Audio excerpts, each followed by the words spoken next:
Hello everyone! আজি মই আন এটি কবিতা পাঠ কৰিবলৈ লৈছোঁ। কবিতাটি নীতি শিক্ষামূলক। যত্ন কৰিলে ৰত্ন পায়, চেষ্টাৰ অসাধ্য একো নাই আদি ফকৰা যোজনাবোৰ এই কবিতাটোৰ লগত খাপ খাই পৰে। কবিতাৰ শিৰোনাম নোৱাৰো। কবি মহম্মদ সোলেমান খা।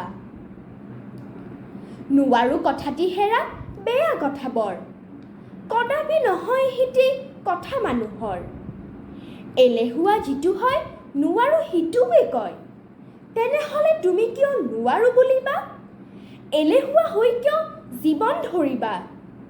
ভাল নাম পাবলৈ যদি কৰা মন, তেনেহ'লে নুবুলিবা নোৱাৰো বচন।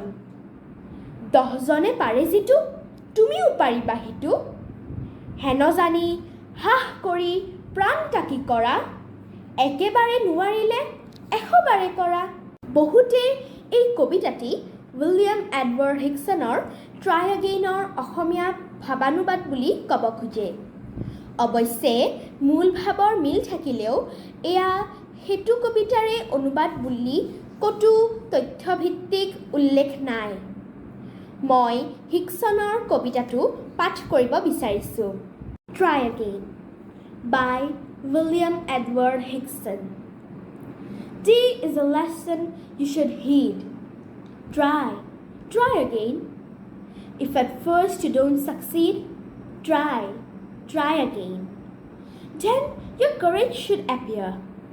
For if you will persevere, you will conquer, never fear. Try again. Once or twice, though you should fail, try again. If you would at last prevail, try again. If we strive, it's no disgrace. Though we do not win the race, what should you do in that case? Try again. If you find your task is hard, try again. Time will bring you your reward. Try again. All that other folks can do, why with patience should not you? Only keep this rule in view. Try again. ধন্যবাদ।